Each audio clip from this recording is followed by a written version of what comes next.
Salut Pénélope, comment ça va? Ça va très très bien, je suis très heureuse d'être là. Ouais, moi je suis trop contente que tu sois là, on se connaît un peu, toi et moi. Oui. Et je suis donc d'autant plus heureuse que tu puisses venir parler sur cette scène de tout ce que tu entreprends et notamment d'un de tes projets, parce que vous pourrez consulter tous les réseaux sociaux de Pénélope, vous verrez qu'elle a fait un tas de choses, surtout elle raconte des histoires aussi comme personne. Mais là, elle vient de nous parler de la Toile sur écoute, qui est ton podcast, ta maison de podcast. Voilà, Alors, la maison de podcast. Ta maison de podcast. Exactement. À la base, la Toile sur écoute, c'est un studio de podcast. J'accompagne les marques dans la création de leur podcast. Podcast B2C quand ils veulent renforcer leur image des marques. Podcast B2B quand ils veulent asseoir leur légitimité auprès de leurs partenaires. Podcast interne pour fédérer leurs collaborateurs ou renforcer leur culture d'entreprise.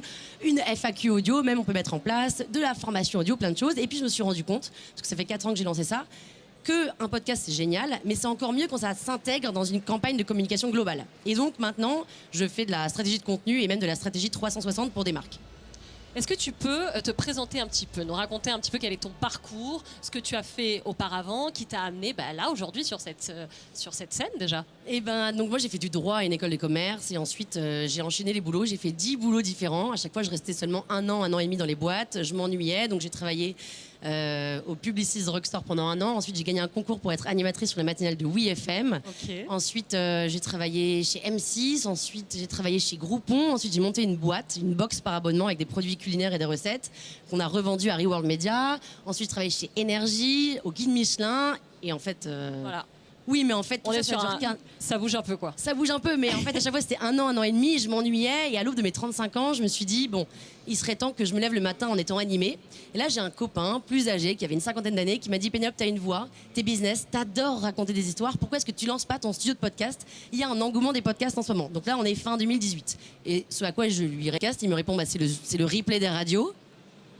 Non, pas du tout. Pas du tout. Alors, bien sûr, pour ceux qui... Je sais pas si parmi vous, on va pas faire un appel à main levée, mais je sais pas si parmi vous, il y en a qui écoutent des podcasts, mais quand on se balade dans la rue et qu'on demande à des gens, est-ce que vous écoutez des podcasts? Bon, il y en a qui vont dire non, ils savent pas ce que c'est, ou il y en a qui vont dire oui, j'écoute un replay de France Inter ou un replay de France Culture. Oui.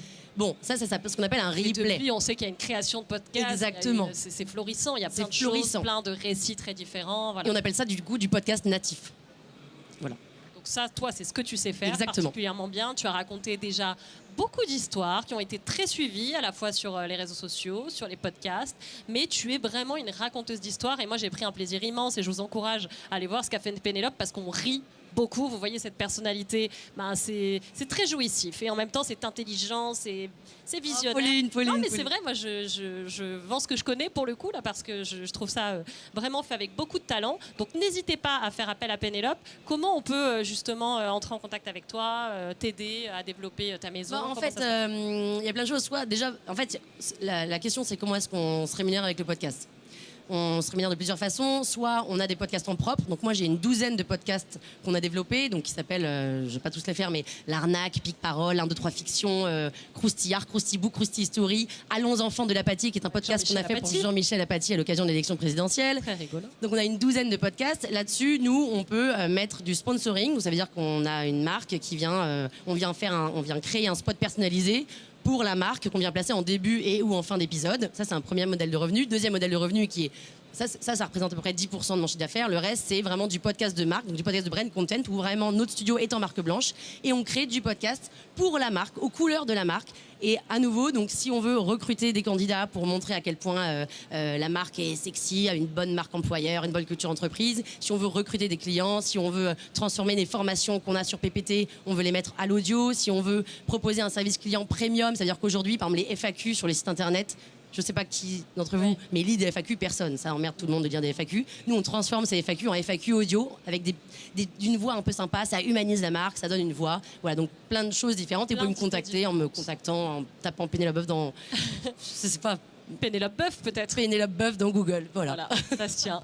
Merci beaucoup Merci, Pauline. Pénélope, c'était trop une joie de te recevoir. C'est quoi tes projets pour la suite là? Qu'est-ce que tu nous réserves? Écoutez, déjà aujourd'hui c'est une grande nouvelle parce que moi j'ai une BD qui vient de sortir, qui sort aujourd'hui, qui s'appelle Pénouche aux éditions Nathan. Voilà. Ok, c'est dommage qu'on l'ait pas. J'aurais bien aimé, oui, j'aurais dû me l'amener. J'aurais dû te l'apporter. Donc Pénouche aux éditions Nathan. Eh ben on va regarder. Voilà, et puis plein d'autres projets podcast. Bon, trop bien. Merci beaucoup Pénélope d'avoir été avec nous. Si vous avez des histoires à raconter, n'oubliez pas de l'appeler. Vous pouvez l'applaudir, merci beaucoup.